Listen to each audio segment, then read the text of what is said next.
Okay, Gary McGowan, welcome to the show. Thank you, Sotek. My pleasure. Yeah, man, it's very cool to have you here. So, in case you don't know, Gary is a very bright guy, and he has recently finished a very efficient and very successful fat loss phase. So, he has the practical side, certainly. Uh, he has the proof in the pudding, so to speak, but he also has the theory and the knowledge to back it up. So today I wanted to have him on to talk a bit about his fat loss approach that he uses with himself and his clients, and especially the mindset that he has, because I think that's something we can all benefit from. So before we get into that, was this the first cut you've ever done? Or have you done previously? Because your nickname is obviously SkinnyGaz, so it sounds like you have Sounds like it. bit of experience with fat loss. Firstly, thank you for your kind words and the nice introduction. But yeah, in terms of like fat loss and stuff, like I don't want anyone listening to this to think that I'm not like someone that has done a million diets, a million successful diets and gotten on stage and stage conditioning or anything. I'm just someone that trains for myself, and my goals are very, like intrinsically oriented. It's never like I've never had to prepare for a certain date or anything like that. But I suppose this time it would have been my first kind of more extended fat loss phase where I was trying to get to kind of the lower levels of body fat, kind of approaching that, crisper kind of stage look, but still weeks and weeks away from that. I'm still wasn't there. But in terms of like previous diets, I suppose like I'm only 22, so I suppose I haven't had that many opportunities to have extended fat loss phases. I've done briefer periods of fat loss, but I always kind of found that I was just not in it really. So I never dieted to get really lean before, just because my goal has always been just to enjoy the process. And I was never really like mentally, I just never really committed to an extended fat loss phase because I just wasn't really in it. And if that's not 100% my like personal goal at that point in time, I'm kind of like, why am I doing that? So, when it comes to my own goals, it's always very intrinsic. It's always very focused on, what I want at that point in time, as opposed to a date or something like that, as you said. Cool. So what changed this year? What made you to want to get to that level of leanness, like you said? Yeah, so I suppose it actually kind of started off as more of a shorter diet. So I was just planning, like I had been maybe gaining consistently for quite a while, like maybe like 9 months without any sort of kind of break. So it kind of came to the point where I had accrued a little bit more body fat than I would have liked.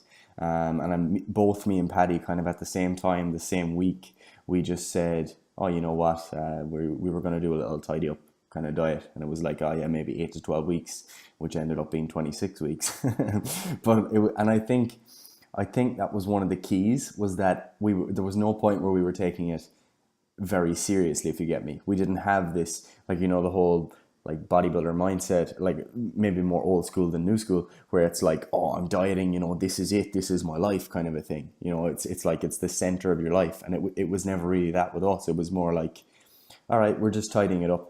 We just need to change around our calories a little bit, find the structure that's most adherable to us, and then we're going to just kind of go with it. And as we went with it, it was like, oh, I'm actually not finding this particularly difficult. And I do think a big component of that was the fact that I wasn't so attached to it. And as a result, I was just like, let's just keep going. Another few pounds, another few pounds, another few pounds, until eventually my body weight was down like to 12 or 13 kilos in the end. And at no point did it feel like it was, this crazy transformation, because it had been so slow, gradual, and progressive over time. So was the reason you took it that slow intentional? Or was it simply that you didn't, like you said, didn't focus, you were too busy on with other things, and just kind of happened naturally or gradually? Yeah, I would say both. And I think the fact that I had been quite busy throughout that period of time and had a lot going on, it actually, like, that really slow fat loss approach was far superior for someone like me, because I didn't have to worry about the the mental side of dieting quite as much. I didn't have the, low physical energy, low mental energy. I didn't have any of the quote unquote negative sides of dieting to deal with.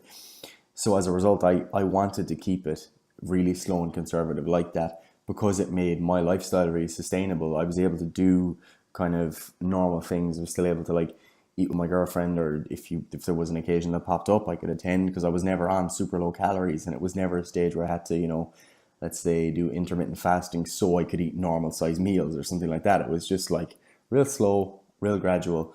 And I know that does kind of, I suppose, go against maybe some of the approaches that are kind of popping up with a lot of people these days, where kind of aggressive diets are becoming common. Yeah, for sure.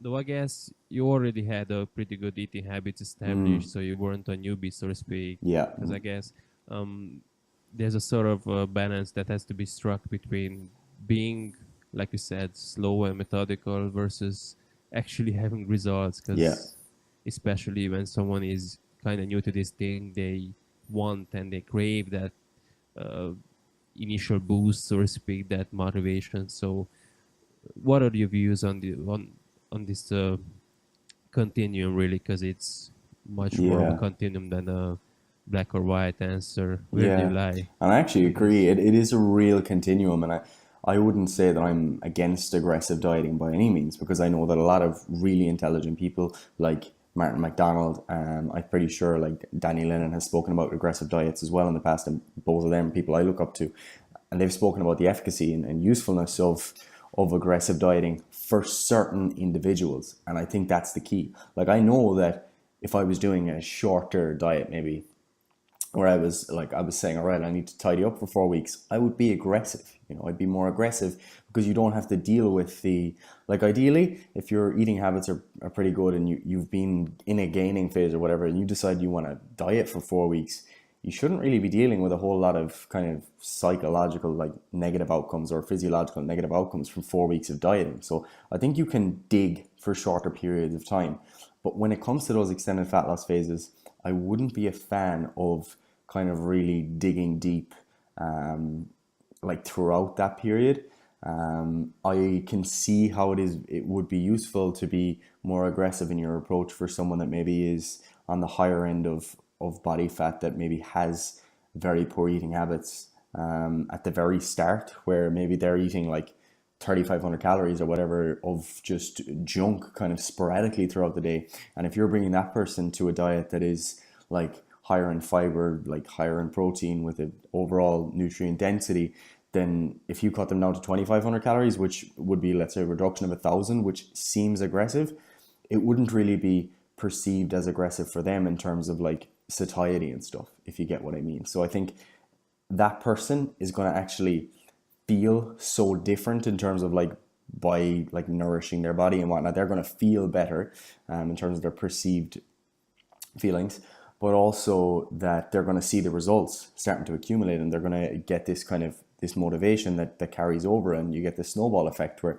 the person's becoming more motivated, they're adherent because they're getting results. And maybe for that person who's on the higher end of the body fat scale, if you have someone that's 120 kilos and they come to you for weight loss, and they're only losing like 250 grams a week or whatever, or less, it's like that person's going to see that as being very, very small, because relative to where they are and their expectation, that is very small. Whereas for me, let's say at the end of my dieting phase, if I was losing 250 grams a week, I'd be like, yeah, let's take that. That's a win, Yeah, for sure. I guess it's comes back to your mindset. So let's say someone comes to you and they say they want to lose, I don't know, 10 kilos, 15 kilos, and they say to you that, okay, I'm going to be a vegetarian, I want this fat loss, uh, rapid fat loss thing. So how do you determine if that is appropriate for them? Or is there a certain personality trait or a communication thing that kind of suggests to you that maybe it's not the right approach to take? Maybe we should take things a bit more conservatively. Yeah, so this actually happens a lot, because just like the type of clientele that we kind of tend to get with triage, it's typically people that have maybe worked with a few other trainers, gotten poor results, or spent a long time doing things themselves, messing up, poor adherence, binging, this kind of thing. So they've been through a lot of different like avenues and things aren't working for them. So like, let's say you've got that real stressed person who's supposedly tried everything, struggling with binge eating, and they're coming in and they're like, I want to lose 10 kilos and I want to do it now. It needs to be rapid. That person, they're not getting an aggressive approach because they've already demonstrated by virtue of, explaining their poor adherence and stuff, and the amount of approaches they've taken in the past, that there's an issue here that we need to actually establish some sustainability.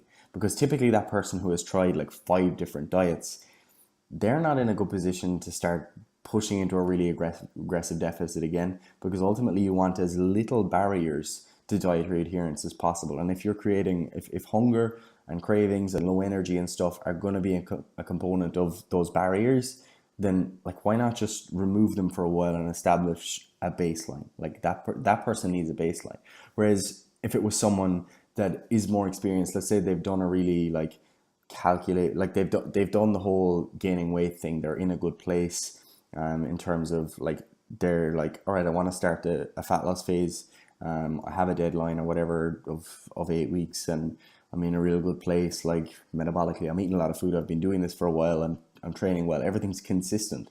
It's like, all right, you can be more aggressive. That's okay. If you want to lose 1% of your body weight per week consistently for 8 weeks, it's like, yeah, that's cool. If that's what you consider to be aggressive. Does that answer your question? Yeah, absolutely. So one of the other things you were pretty, so to speak, vocal about is you haven't implemented any sort of refeeds or higher calorie days. I don't want to call them cheat meals, cheat days, because that's obviously different. But simply structured refeeds or higher calorie days. Why was it because you simply, like you said, didn't want to interfere with your lifestyle, or was there something else? Yeah. So I suppose we would have maybe made some. Sorry, there was a bit of a delay there. I suppose maybe like we've made like posts and stuff about this on Triage, about refeeds and stuff, and about how we're not too into them. But I think to apply some context to that, we're typically not speaking to competitors. Okay, we're typically not speaking to people that are in the last 4 weeks of stage condition. So let's remove those people for the moment, and we're just going to talk about people that are like just general population, because I consider myself to be general population. Like the reason I didn't implement refeeds was simply because I wasn't dieting aggressively enough for like quote unquote diet fatigue to be a problem. So I wasn't dieting so aggressively that I was getting to the point where I was feeling really, really flat, really, really low on energy, or whatever would cue you to refeed typically. But I wouldn't say that I think they're useless either. I think they weren't appropriate for me in that context. Maybe if I dieted for 8 more weeks and I'd gotten to the real nitty gritty of body fat, I can see how a refeed could be useful. But in terms of me, wasn't very useful in that context. What else was I going to say? I can also see how they would be useful for people in terms of a diet break or mental freedom approach. So for example, if we coach primarily general population clients. So if someone comes to me and I know they have a lot of weight to lose, if we think, okay, this might take 26 weeks, there's no way that I'm going to tell that person you're dieting for the next 26 weeks and that's it. Okay. And a lot of people will want something mapped out roughly for them because it helps them to visualize what's happening over the next 6 months. And this was actually something that kind of tied into my own diet. So it would be like, for that person, we might say, all right, we're going to diet for the next 6 weeks, and then you're going to take, or let's say 4 weeks, and then that weekend you're going to have 2 higher carbohydrate calorie days, whatever, as a sort of refeed. And then that person's like, oh yeah, cool, I can look forward to that. Or maybe it will be a case that you might do that every second week, and it's like, oh, they get to look forward to that day, and it makes dietary adherence that bit easier. But I think what's more effective, and I think what a lot of people that would have been initial proponents of refeeds are now moving towards, would be like multiple day refeeds, or even towards the diet break. And the diet break was a big component of my fat loss phase that made this very effective. Because like, although I dieted for 6 months, I was away in an orphanage in Belarus back in May. So that was like, it was very conveniently a third of the way into my diet. So 2 months in, I had 2 weeks off dieting. Then 2 months later, I went to Thailand. So again, 2 weeks off dieting. It was real convenient, as if it was just built in. So throughout that 26 weeks, I had 4 weeks where I actually was eating at maintenance or maybe slightly above, which allowed me like a much easier time of adhering to the diet and reducing some of the maybe negative effects or whatever.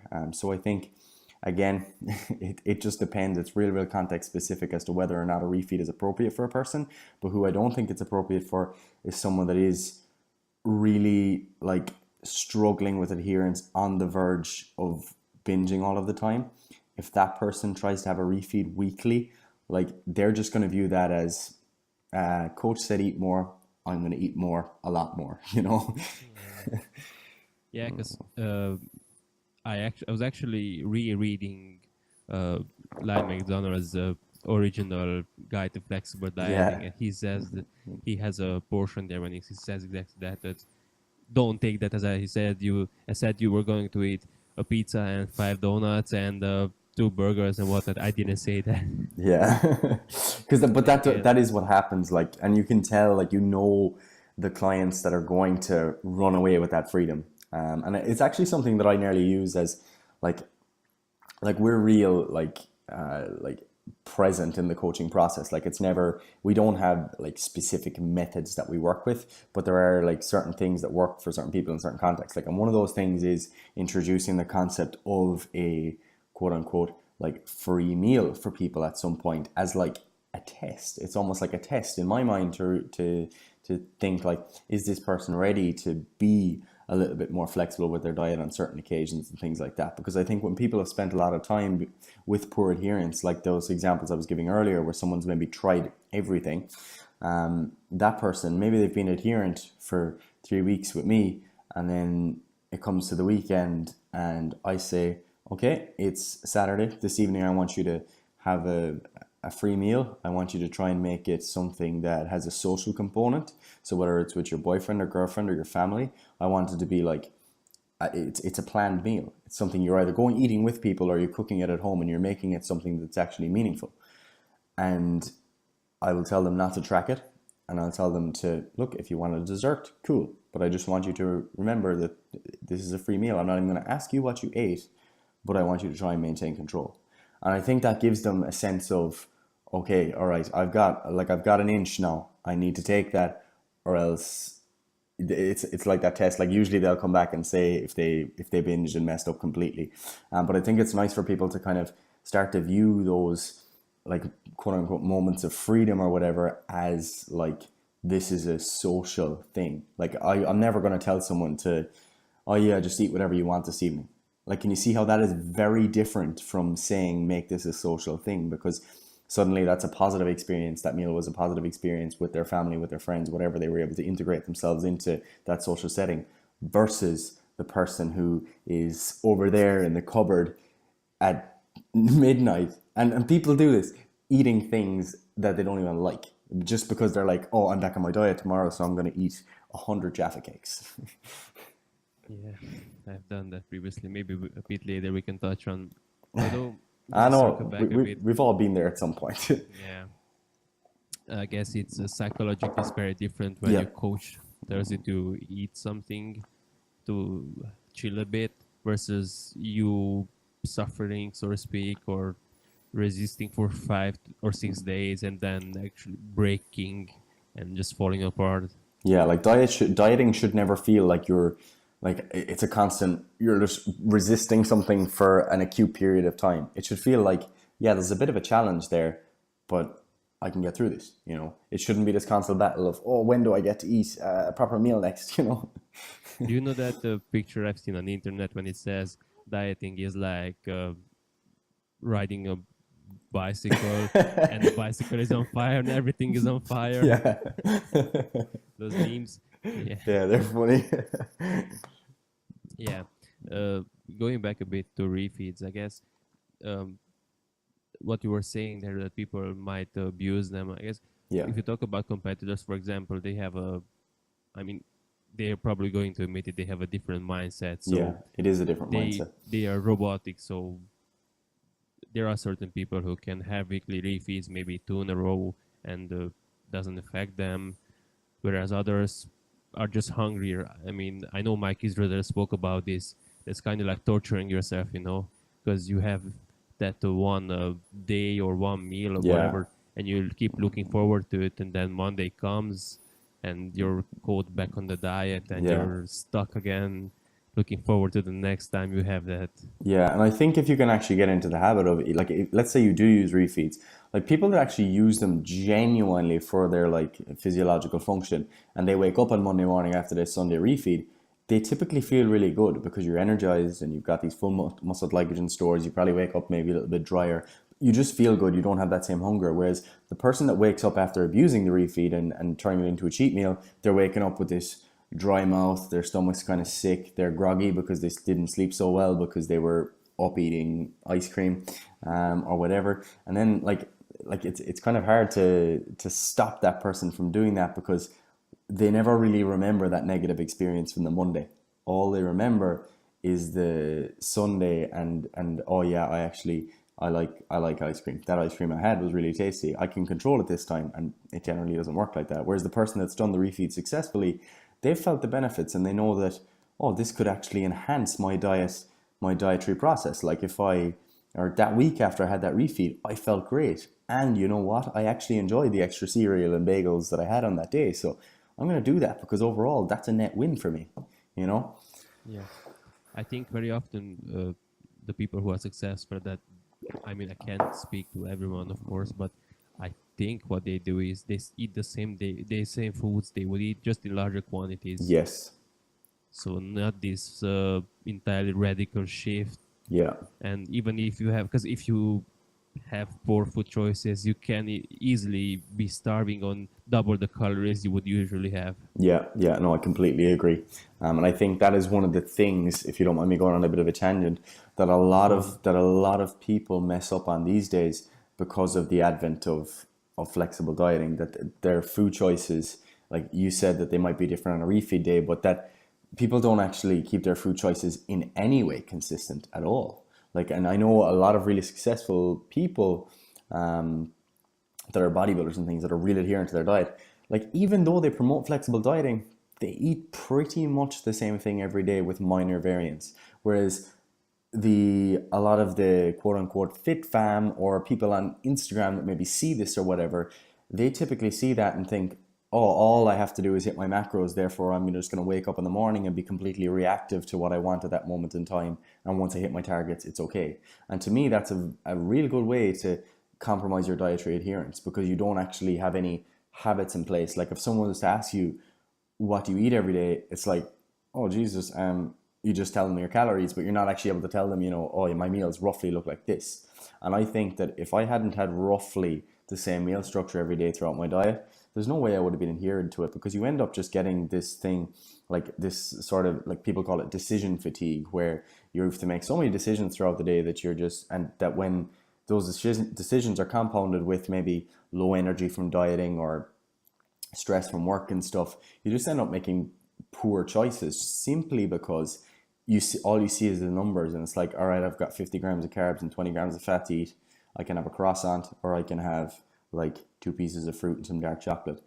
There's a croissant here, I'm gonna have the croissant, and then you kind of it's a pretty poor way to approach your diet. So I think having that flexible framework that you work within, I call it the flexible meal plan. So like you have a rough structure, you have rough food choices. If they changed it on certain days, that's cool, but you still want those structures in place. Yeah, absolutely. So just to give a personal example too, I was discussing this with a friend. He's a pretty good national level Romanian natural bodybuilder, and he is very robotic in his approaches. He was telling me that, for example, there are certain foods. Okay, I mean, I don't agree with his justification, but in a practical sense, it works perfectly. So he has certain foods he never eats. For example, he said he never eats pizza, he never eats donuts, he never eats shawarma and that kind of stuff. Those are just off his list, and it doesn't even cross his mind to have those foods, you know. Yeah. He said when if he wants to indulge, he eats, instead of 2 apples, he's going to eat a bucket of them. Yeah, like I think that's fair. Like I think it's probably like it's in a sense bad that you would have to like completely restrict yourself from ever having those foods because you know you're going to lose control. But I think if you're doing that from the perspective of saying, look, my diet is easier to adhere to when I don't have these foods, so I'm not going to have them. I think that's okay. Like I don't think that's necessarily a negative thing, but like I think you should try at least to get to the point where you can have things in moderation, like when you really want to. Like when he really wants a slice of pizza, I think you should be able to kind of have it. No, for him, it's not that he thinks that he can't control himself. He just simply, I mean, he has a bit of this good versus bad calories respect. So he believes a bit that if you have these Yeah. cleaner foods, you know, you're going to put on less fat and more muscle, not simply as a means of controlling your calories.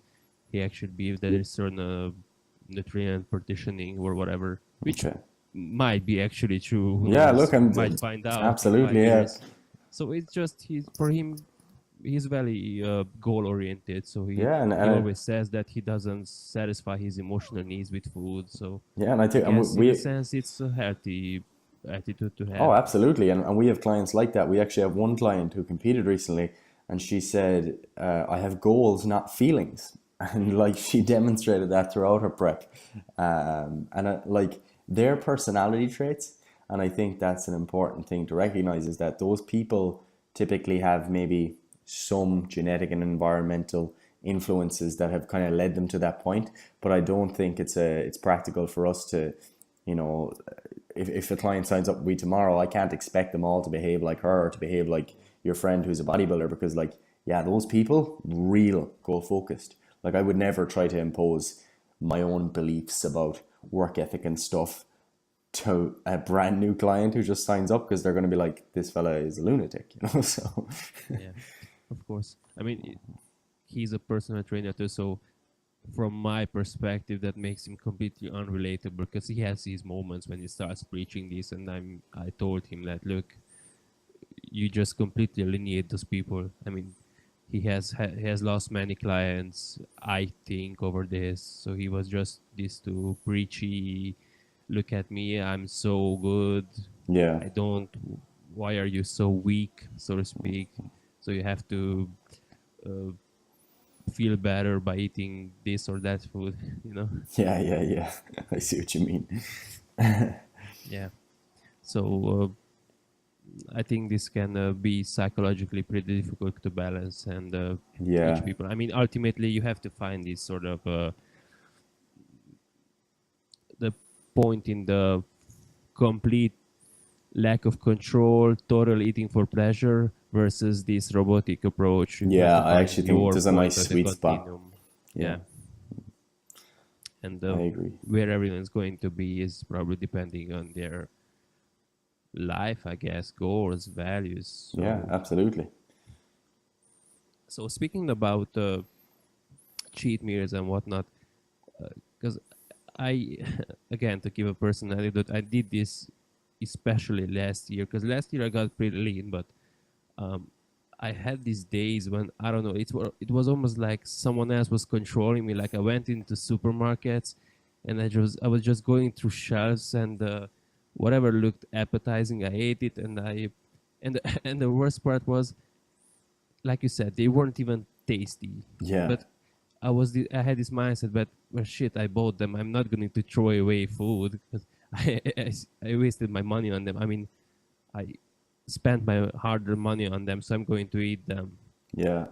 And I actually completely like empathize with you there because I've been there too. Like in the past, like a few years ago, maybe when I was kind of just getting into like maybe the whole like bodybuilding kind of culture thing, you know, reading about what other people were doing and stuff. And like I thought those kind of like those like cheat meals and cheat days, I was like, you can't undo your calorie deficit in one day. You know, I kind of had that mindset. So I suppose that was kind of what kicked it off. But also it was like it was, again, I was kind of eating to just satisfy my emotions like that, and eating things that I wouldn't enjoy all the time, that I, like on a normal day I wouldn't eat it, but it was just like, oh Jesus, I'm back on my diet tomorrow, so I need to get this done today, I got a lot of eating to do. And like typically that was at the same point where I wasn't satisfied with our other areas of my life. Like I was working, I remember it was a summer, and like I was working a summer job that I really, really hated. And like when that cheat day would come around, or cheat meal or whatever, I'd be like, oh, this is great. Like, because it was those moments of satisfaction.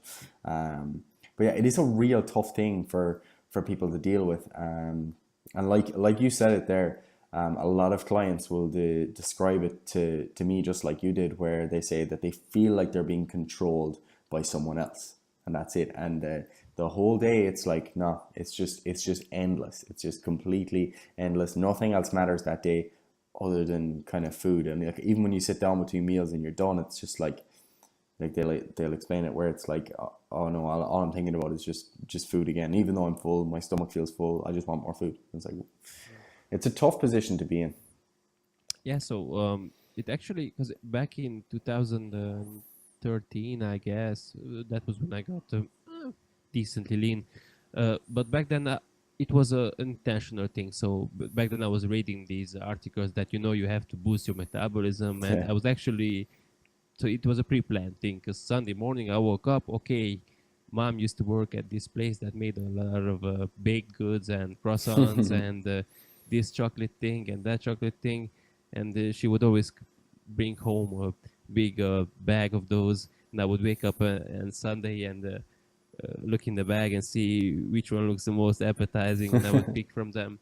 But no, last year it was actually, it wasn't pre-planned, so it was almost, I was going in a grocery store, and I was simply like, I felt this urge and I just couldn't control it. So it was like having two minds in your head, two Yeah. voices in your head.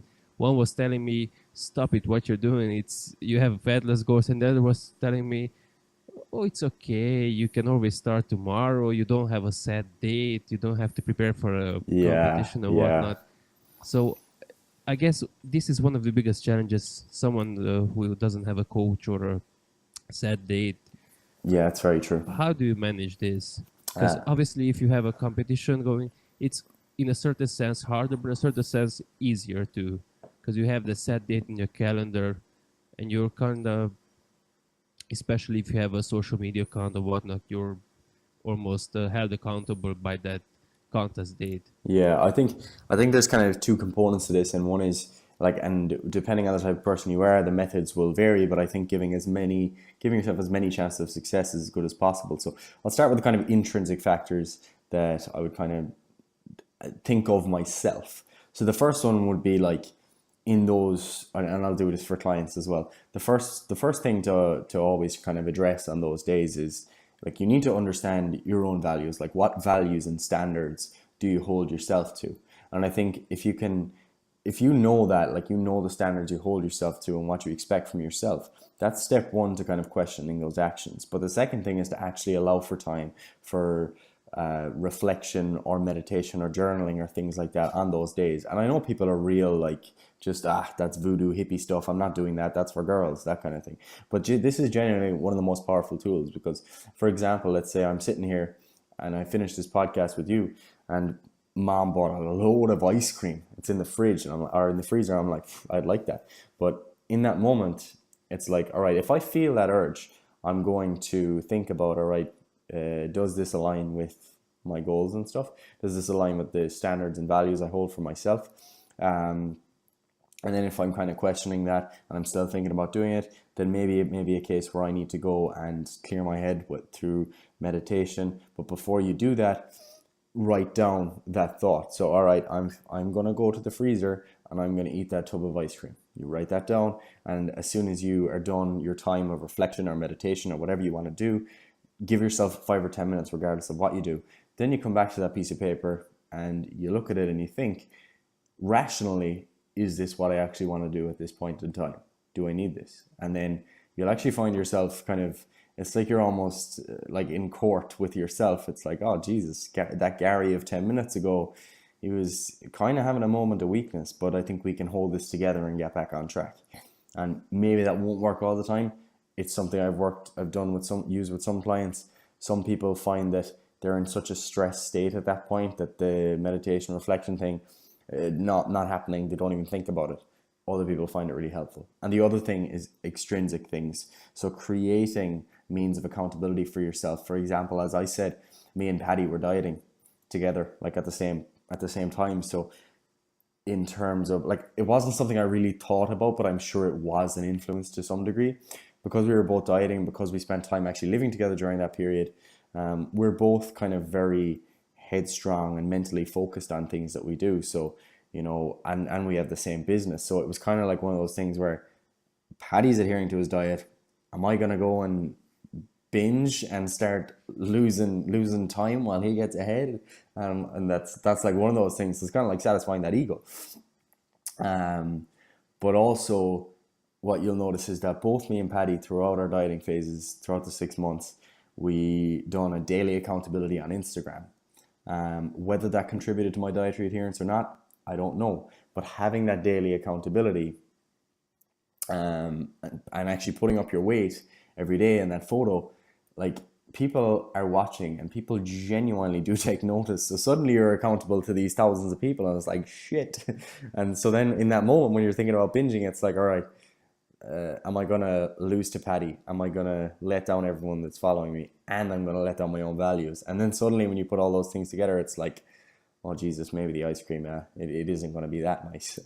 But I think, like, those methods are going to vary from person to person. And ultimately, I think the intrinsic ones are the most important ones to gain control over. Yeah, absolutely. Though food is such a strong influencer. I mean, it's wired in our genes to like these hyper palatable foods. Yeah. So one of the things you touched on there was the importance of environment, like you said, for example, because I recently, I mean, not quite recently, but recently I moved away sort of permanently, so to speak. I mean, I visit home even more rarely than I used to.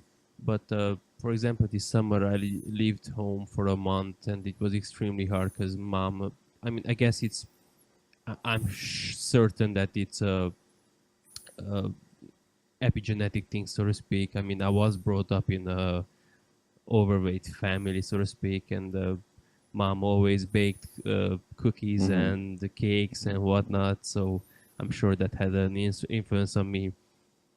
So this is one of the things most people struggle with, is this environmental influence. For example, your mom or your girlfriend or your boyfriend brings something delicious, a cake or something, and they tell you, well, just have a bit, can't you just relax a bit? How do you respond to that? Yeah, and I think that environmental thing is actually huge. I should have touched on it. Like, I'm just gonna take a step back for a minute. Another one of the things that I do that probably contributes to pretty good dietary adherence is that and maybe everyone can't do this, but I order my shopping online. So I order it.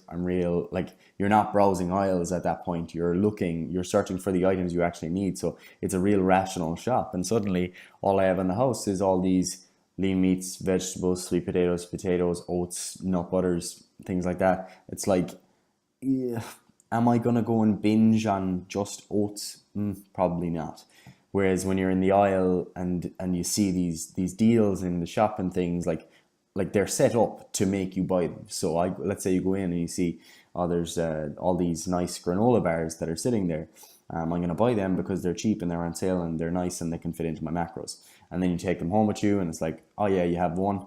And then suddenly you have six. Whereas if they weren't there, there was no option. And I think creating as much barriers in front of you, constantly snacking or binging or whatever, is very, very important. So I think creating an environment where you don't have junk food available, but where you also have barriers in the way of you eating foods that you really enjoy. For example, like for me, like eating a bowl of oats with some whey protein and fruit is genuinely one of my favorite things to eat. Like, it is so tasty. But at the same time, it's not something you go and just snack or binge on, because it's like there's still that barrier of, I need to go and put water in the oats, I need to put that in the microwave, I then need to add my whey, chop up my fruit. It's like there's extra barriers. So things that you have to cook Making sure you have as much like single ingredient foods, I think is another really, really useful thing. But what were we going to say? Oh yeah, in terms of like family and external influences there. Again, that's a really, really difficult one. And obviously socioeconomic status and stuff comes into that, where like maybe in some certain like corners of the world or corners of your city or your town or whatever, maybe there's a culture there for people to eat more takeaways, and there's a culture for people to eat less vegetables, and like there's not an emphasis, or there's not sufficient education in terms of healthy eating. So maybe if you were brought up in a family like that, it's very difficult to elicit change. Whereas I think, like for me personally, like I know like my family are aware of what good food is, what it means to eat well, blah blah blah, because I've spent time rambling at them for years and years. And I think ensuring your family are aware that your decisions are based on your long-term health and not just your body is actually really important, because that's one of the things I'll say to my mother. I'm like, you are literally trying to compromise your son's health. And then she's like, all right, calm down, chill out. Like, and also just informing them of the benefits of healthy eating and why they should eat healthy. I think my family eat, like they eat fairly well. Maybe they wouldn't have always. There's still a lot of, like there's a ridiculous amount of junk food in my house at the moment. Do I have a set recipe for how one overcomes that? I don't, but I think like some of the things I've used with clients is actually involving their family in cooking healthier meals. So for example, I had a client about, I think it was about a month back, and she was saying that when she goes home at the weekend from college, that's the point that she really struggles, because her mother makes this big, like, I can't remember what the meal was, but it sounded pretty good. And essentially what I done was just I picked apart the recipe and said that you could replace this with this, this with this, this with this, and add in these things. Essentially just small changes to make it a bit more nutrient dense, lower in calories. And I said, you can make, your mother doesn't see you very often, you can now integrate that into your week as like a bonding session for you and your mother. You're going to make this healthy dish, you're going to show her how to make it. And she done it, and she said she actually really enjoyed it. So like that was one of those moments where it's like, this is the coaching side of things, like it's beyond just macros. And I think that's what we're really getting at here, is that all of this is real context specific. And you need to create as many, or remove as many barriers from dietary adherence as possible. That makes sense. So, from what you said there, I take it that your parents were pretty receptive to changing their eating behavior. So, what would you do? What would you've done? Because, for example, I tried with my mother, and she doesn't listen. I mean, for example, even if I buy her mixed oats with dried fruits, for example, instead of those chocolate-covered cereal thingies, she just leaves the one I bought and eats the other. So it's clearly not an issue of I don't have the money to buy the healthier version. Yeah. It's and it's a tough one, like, because it's like, regardless of how old we are, we're still the children in the family, and they're the boss, and it's like you can only do so much at the end of the day. And I like, if people aren't receptive to education, then like there is a point where it's like there's only so much you can do. And I've spent time educating my parents, like informally, obviously, just telling them maybe what's good, what's bad, why one would gain weight, why that might be bad for your health, blah blah blah blah. And I think like they both are aware. My mother definitely makes more of an effort now to cook well and cook good food. My dad, he doesn't really care. And it's funny, it's like you can always tell when my mom's on a diet, because she'll actually buy more junk food, not less, because it's almost like that thing where she wants to feed everyone else. And dieters do that. They love watching people eat and watching the Food Network and things. It's real weird. Yeah, I joke with my mom that she wants to make herself look slimmer by making everyone around her fatter. Yeah. And the thing is, like, it's not that's the worst bit about it. It's like when your mother cooks you a meal, like maybe it's really unhealthy, but there was good intentions behind that. Like she made it for you, like with good intentions. She wants you to enjoy it. And that's one of the hardest things, because I remember when I first got into healthy eating, I'd be like, oh mom, come on, like, like I'm not eating that. And then there would be arguments and stuff. So I think ensuring that like your parents are aware or your family are aware, your girlfriend's aware, whatever, that this is something you're doing for your health, for your long-term benefit, and trying to get them on board is a pretty good idea. Yeah. One of the other things that she says to me that I really hate is, yeah, well, just don't eat it, don't have it. And people do this to themselves too. When they say that, I'm just going to leave it there. 99% of the time you won't, No. because I I had this happen numerous times when I said to myself, I'm not going to eat that, and a couple minutes later, I'm feeling my mouth Yeah. shoving down this food. How do you? What advice do you have to someone who has these issues, and maybe simply moving out or switching around your mother or for someone else isn't really an option? Yeah, swap your mom. That's it. So we're still talking about in the home environment where those foods are just omnipresent. Yeah, yeah. I mean, in an environment that you can't really escape, so to speak. Yeah. Maybe it's a. I mean, I guess in a work environment would be easier, but certainly with someone who you were emotionally attached to. Yeah, yeah, absolutely. I think the first thing is trying to take more control over your own cooking and stuff is probably step one. Although that seems real baseline level, it's actually important because there's probably people watching here that are still getting meals cooked by their mother. So stop that. Trying to take control of your own cooking, getting in the kitchen a bit more and cooking your own meals and actually being prepared in advance, and also actively saying, Mom, I'm not having dinner. I've cooked my own meal. And I know I got a lot of resistance to that at the start, but now it's just like normal. Because ultimately, once you've prepared your food, like there's far less of a chance of you kind of, digging into the presses for something else if you've already got a meal in front of you that you've cooked yourself. So I think taking more control is always step one, because if the environment around you isn't changing, you ultimately have a bigger responsibility to take control of your own actions. That's really, really important.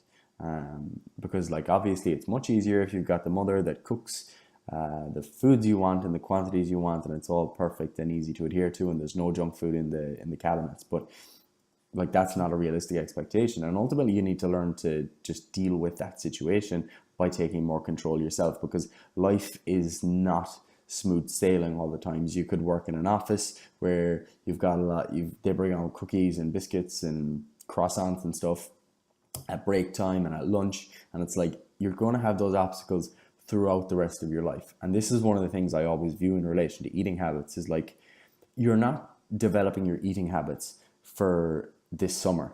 It's not, the goal is not to just get something short term in place so you can get abs this summer. The goal is to develop sustainable eating habits so that in 50 years time you're not lying in a cardiology ward prematurely 10 years before you should have been, or whatever. Because like that's ultimately the long-term goal. And this is one of the issues I also have with a lot of the kind of intermittent fasting approaches and things like that. Like unless you're like really advanced and you're doing it for short periods of time, like I don't think that it is useful to try and develop a dietary approach based around like intermittent fasting, where you eat for 4 hours of the day with ridiculous quantities. Like even if that does enhance your dietary adherence, you should be trying to get to the root cause and develop a standardized normal eating pattern. Because what I always think is, in 10 years time when you have 4 kids, are you going to still be skipping breakfast and lunch and then sitting down to dinner in the evening and eating these huge piles of food with Pop-Tarts and ice cream on the side, and your kids are going to be like, Daddy, what are you doing? Daddy, why don't you eat breakfast? You're trying to get us to eat breakfast? Like that's what I always think. I always think of these like obsessive if it fits your macros people 10 years down the line sitting around the dinner table with Pop-Tarts. That's what I always see. I actually find it pretty easy to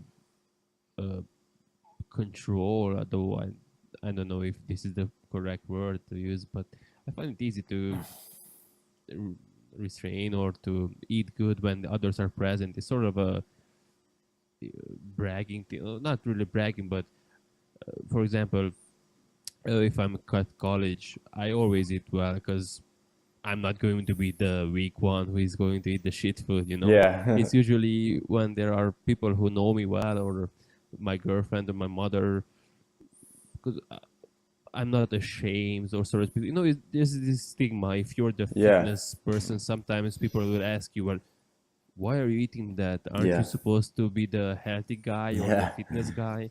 It sort of hangs around in your head, so it can be actually easier in a situation like that.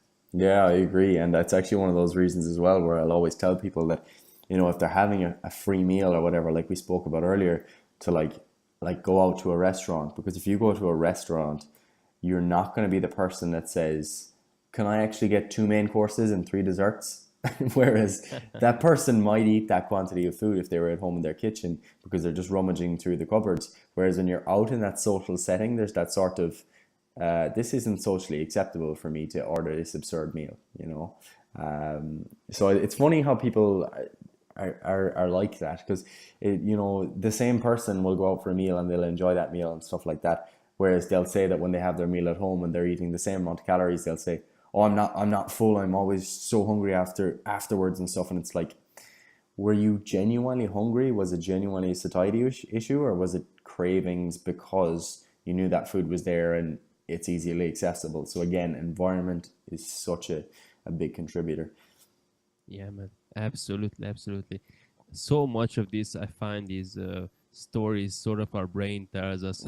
Is for example, let's say we ate a food. I have these. I don't know if you've seen the photos I posted of these linzer things. Of what?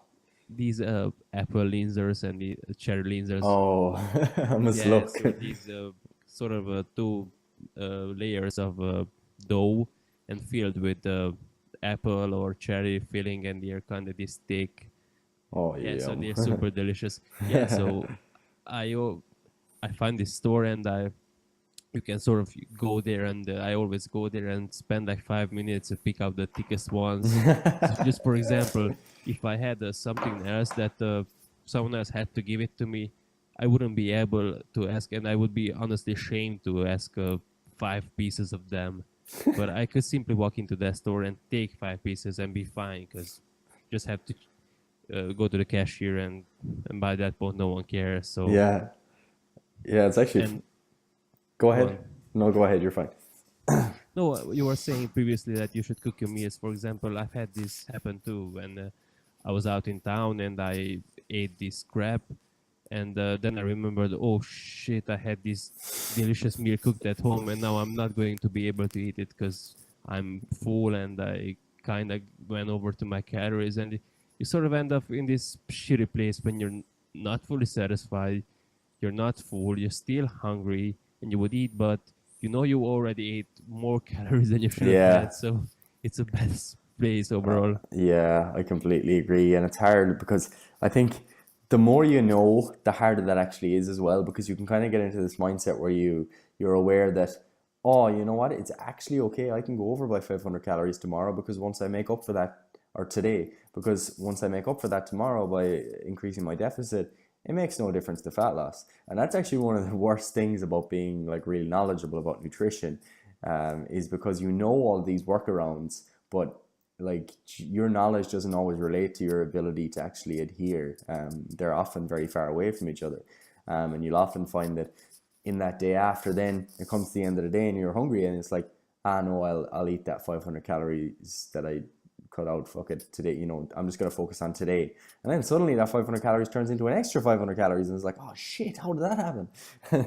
I've seen this happen with people. So like when people binge, I'm big on being like, no, there is no cutting back in a reactive manner. We do not cut back reactively ever, because that's just prolonging the experience. So that negative experience that you had on that Sunday, we're not prolonging that to Monday, and it's actually Tuesday before we get back to some sort of normality. What I'm more concerned with is people developing consistency. So maybe if there is an occasion or something, proactively reducing calories in advance, that's okay. I'm okay with that, because it's like, this was a calculated decision that we thought about rationally, as opposed to being completely reactive, because there's a big emotional component there that isn't there in the proactive approach. Is that something you've kind of maybe thought about or experienced, or?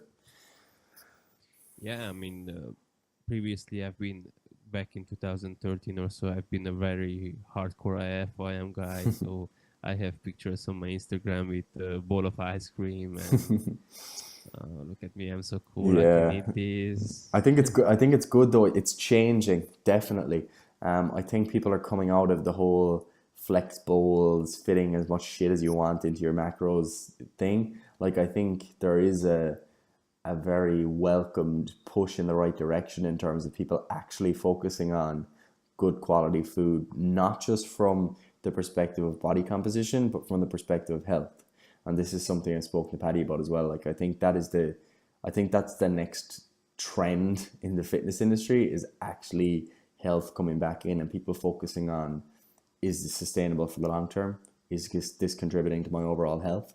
And the problem is that like health is so subjective and vague that it's one of those things it's hard to kind of convince people of. Like, you know, if someone's body composition is changing short term, it's hard to say, oh, but you know, all of these vegetables that have all these phytochemicals whose interactions we don't really fully understand, you should eat them. You know, it's not as convincing as saying you're going to lose this amount of pounds if you just adhere to this. Yeah, I think a really big part is actually is the holy grail is sort of just being in control. You know, whatever you do, because this that feeling that I spoke about previously, that lack of control, because everyone has experienced it. I think, because even those who were skinny kids and they couldn't, for example, Eric Helms has this saying that if you don't have an eating disorder going into a contest prep, you're going to have one coming out of it. Yeah. So, like you said, sometimes the more you know, I mean, like I actually said this previously that I kind of wish I wouldn't know anything about these things sometimes, Yeah. because it's those pictures with the matrix and whatnot that what I see now is not food but numbers and whatnot. Yeah. But it can really fuck with your mind. Yeah, and it's true. And I think Alberto Nunez was talking about it in his Instagram story where he was saying that it's in the gaining phase in the off season when you're eating at maintenance or above that you really begin to develop those positive eating habits to stand with you for the long term. And I think the problem is that people spend so much time dieting and people spend so much time trying to develop eating habits while under the influence, if you could say that, of a caloric deficit, that it's not really the same thing, because eating habits that people pick up in, like, let's say a long-term diet or a contest prep, they're pretty weird. Like, you know, you start eating like low calorie jelly and yogurt and stuff, and it's like, is that a meal? Is that a real meal? You know. And so I think actually like focusing on those eating habits when you're in a surplus is very, very important, because a lot of people don't do that. A lot of people focus on, oh, I'm in a surplus, cool, I'll just eat whatever, I've enough calories to play with, and then those habits don't quite carry over. Like, for example, people say, you know, nutrient timing doesn't matter, blah, blah, blah. It's like, yeah, if you're in your off season, you've got a caloric surplus in your favor and you've got these food glycogen stores, you can probably go and train if you haven't eaten for 3 to 5 hours and you'll feel just fine because you've got all this fuel available. Whereas if you try and carry that habit over to a dieting phase where you're in a large deficit, if you haven't eaten for 3 to 5 hours before you train and you're in a calorie deficit, you might have some good sessions, but you're more than likely not going to optimize your performance. So, you know, it really is context specific. And I think those habits need to be developed in a longer term gaining or maintenance phases. Yeah, I mean, performance aside, simply not being prepared. I mean, when you're starving, you don't judge rationally, because Oh, yeah, absolutely. very often, I mean, 85, 90% of the time, the reason I turn to those quote unquote unhealthy foods or these higher density calorie density foods was because I didn't have anything better at my uh, reach of the hand. Yeah, absolutely. I want to be mindful of your time. So one of the things I want to circle back again, just to really clarify it, is this whole. So for someone who doesn't have a set date, how do you avoid, once again, like you said, it's whole thing, oh, well, I overate by 500 today. It's no big issue because tomorrow I can just eat less. And the next day turns into a maintenance. So you have 2 days already when you're not at the deficit. So uh, you wake up in a day and you realize that holy shit, 2 weeks have passed by and I haven't lost anything. So how do you not turn a 8 week cut into a 16 or 18 or 20 week cut? Yeah. I think, firstly, I'll just say that those intrinsic and extrinsic things I spoke about earlier in relation to adherence, they need to be kept in mind. So trying to find ways of keeping yourself accountable. I'm going to give you two answers. The first one is going to be the more me answer that I would give to myself, and that is like just just be disciplined. Have some discipline, and recognize that it is an absolute privilege to be able to select your food choices. It is an absolute privilege to be able to say how many calories I'm going to eat today and to be in complete control of my health. And I think I've had a lot of experiences in life that have maybe influenced my mindset towards being so hyper focused on things in general.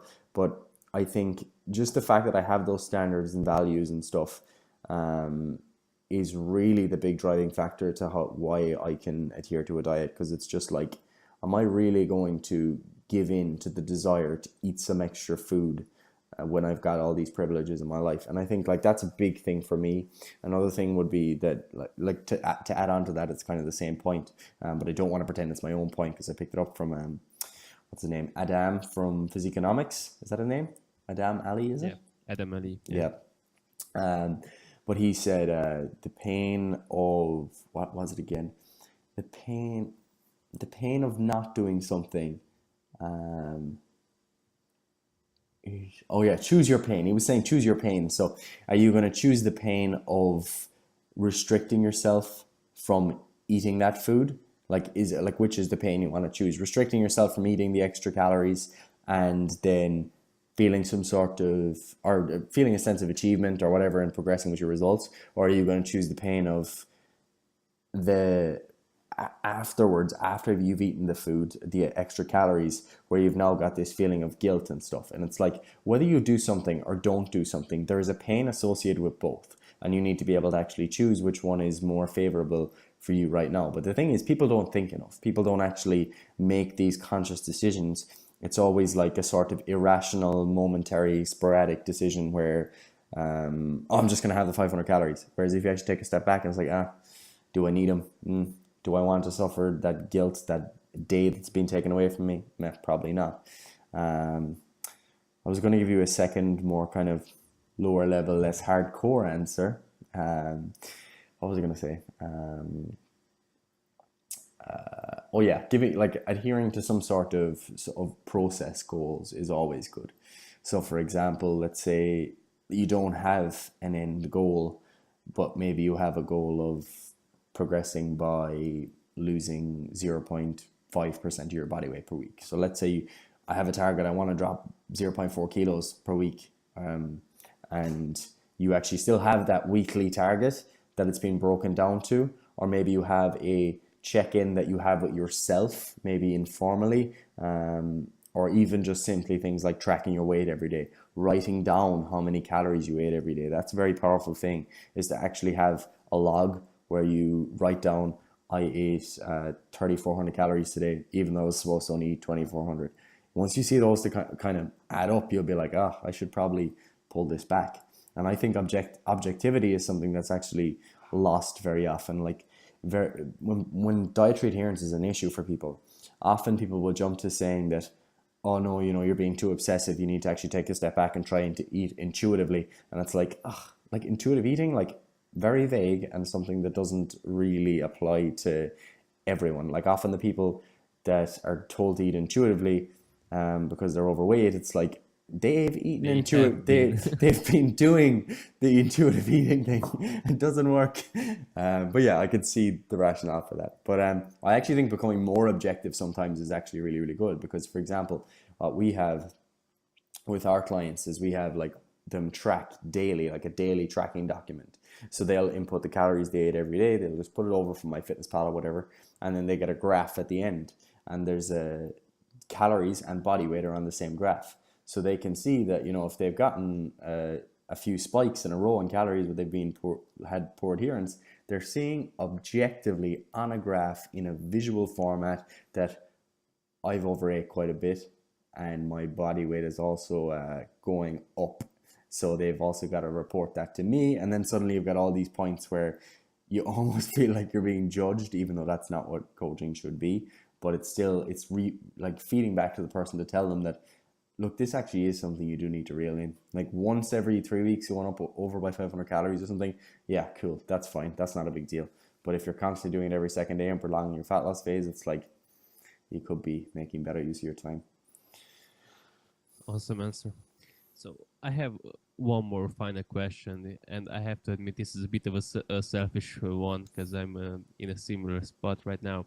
So let's say you have a person who has done what I said he shouldn't have. So they kind of wanted to cut weight, and they went through this whole being a deficit over it, and let's say they've spent 4 or 5 months actually going back and forth and not really losing much, which was pretty similar to what I did, but Yeah.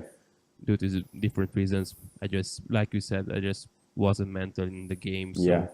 I couldn't convince myself to bother with fat loss. So let's say this person is in a situation where they have spent 4 or 5 months trying to diet, trying to lose fat, but actually not really getting significantly closer to their goal. And let's say they are now mentally in a burnout place. Although, let's say, although this is pretty hypothetical, but physiologically, they say they are at that 16-17% body fat for a male, and ideally we want them to be a bit leaner to start the gaining phase. However, mentally, they are obviously not at a good place to continue or to start another fat loss phase. Where would you go from there? Because Yeah. obviously it would be easy to say, yeah, well, you have to cut down to 10% Yeah. because P ratio and whatnot. Yeah, easier said than done though.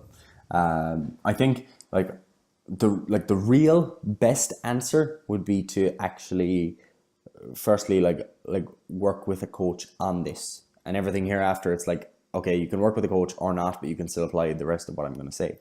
I suppose I think that is a good time to implement a suboptimal period of gaining, and a short term or even a maintenance phase. So give yourself a few weeks to actually, let's say it's somewhere between 4 and 8 weeks, to say, all right, I'm actually going to eat at maintenance or in a small surplus, but I'm going to run something like a strength phase in my training, for example. So let's say you maintain your body weight roughly, and you have a strength phase in that 8-week period where you are focused solely on the process of, I need to increase my strength, my nutrition, it's just there to support this process. I'm not dieting, I'm not looking to change anything. Then once you've actually gone through that phase of gaining some sort of consistency, then maybe you can do that little bit of a fat loss phase before transitioning into your more long-term gaining phase. But I think it's a pretty poor option to try and keep dieting and keep dieting and keep dieting when it isn't working. And I think it's one of those times where it does call for a suboptimal period of a caloric surplus or maintenance, even though you may not be in an optimal position physiologically, because it's like, yeah, we're not just dealing with physiological like beings. I'm not dealing with a robot that needs to gain muscle optimally. Like, we're dealing with people that need to get their eating habits in place so they can actually make good gains long term. And ultimately, like, people will shy away from doing that 8-week surplus when they feel a little bit maybe too fat already, or maintenance, because you've still got the desire that I kind of need to be leaner. Whereas you need to actually rationalize that, like, what does that 8-week period look like in the grand scheme of the next 5 years? Like, if that, or even the next year, like, ultimately, if that 8-week period of maintenance is going to set you up for a successful 8 weeks of fat loss that then puts you in a good place to spend 6 months gaining, it's like, that's way more satisfactory, because once you've gone through those 8 weeks of dieting, maybe you're in that place of 12% body fat where you, or 10 to 12% body fat, where you now feel good, you now feel, you know, you're a little bit more confident in yourself, and you can carry that over into a very slow, gradual gaining phase. Whereas if you try and just go from this point and do your 6-month gaining phase, you're always going to have that like your hand on the trigger to want to diet. You're never truly going to commit to wanting to gain, and there's always going to be that negative association with like, you know, hitting your calories every day, because it's like, oh, maybe I shouldn't be gaining. You feel kind of crap. And yeah, you know, if you're going from 17 to 20%, it's like you're kind of going beyond the point of where like it's like, is this healthy or unhealthy? And it's kind of like you're actually moving towards the point of like where you're probably going to feel a little bit worse in yourself, like physiologically as well. Does that answer your question? Yeah, it certainly did. Amazing stuff. So I guess just as a to underline this whole conversation is one of the most important things you can do is to find some sort of accountability, or Yeah. whether it be a coach or someone to look over you, because when you're into this whole fat loss phase, you're just nudging rationally.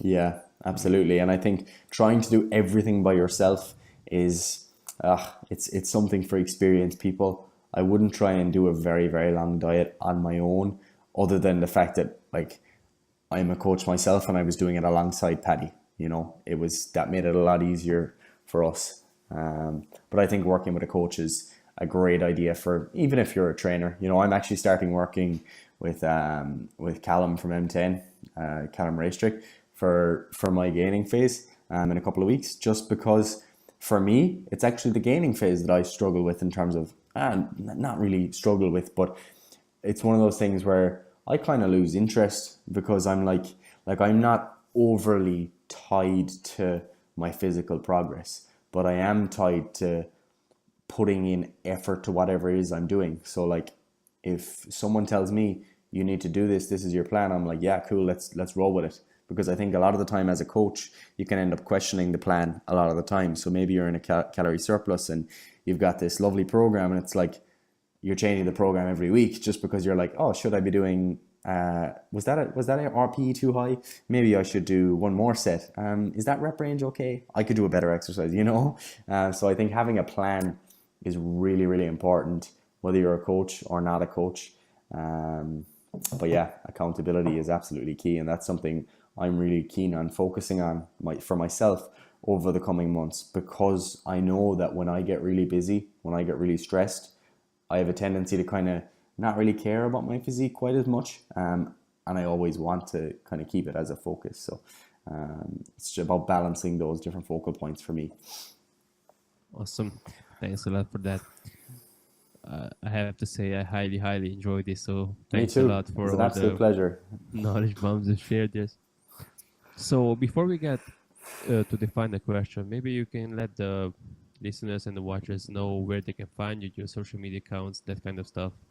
Yeah, so personally, you can follow me on Instagram as SkinnyGaz, one word, skinny, and then GAZ, SkinnyGaz. But more importantly, I'd rather you follow our actual business page where we put out a lot of content. So we've got an Instagram, Triage Method, and it's the same on Facebook and YouTube. All of them are Triage Method. And we run an online coaching service. But what we've also got is the Triage Militia, which is our kind of educational membership website. The subscription's like somewhere between 75 cents and €1 a day, depending on how long you subscribe for. But ultimately, like we've got 150 plus articles in there, all of which are very comprehensive yet practical. So that's kind of, if you're really interested in kind of digging into maybe some of the more theoretical yet practical things, that maybe some of the things we touched on today, we write a lot about that there, if you're interested. Yeah, absolutely. I'm sure everyone will want to check that out after the little teaser you put out here. So with that, you've the right to the final question that I'm going to ask everyone who comes on here. And that is, what is your definition of success? Oh, So how do you define success for yourself? let me see. I'm gonna two components. First one is matching what you have with what you feel that you need, because I think that's like from a financial perspective, if you want to like tie that in, I think there you do actually need to earn enough to meet your needs in terms of what the lifestyle you want to live. That again is individual. You need to know what sort of lifestyle you want to live and how much you want to earn or whatever have to do that. But more importantly, I think matching your journey, career, whatever, with your why, your kind of purpose, is ultimately the most important thing. I think you need to be striving towards a larger purpose than yourself, whether that be helping other people or helping the world change in a way that is favorable. That is ultimately something that needs to be ingrained in your mind at all times if you're gonna be successful. And I think if you can have an impact on other people's lives and on the world as a whole, and you feel that you've had some sort of impact, then for me that is success. That's my own definition. Great stuff. Thanks a lot. So with that, we wrap up this episode, and I would like to thank you again for giving up your knowledge and most importantly your time. So thanks a lot. No problem. Being Thanks here. very much, buddy.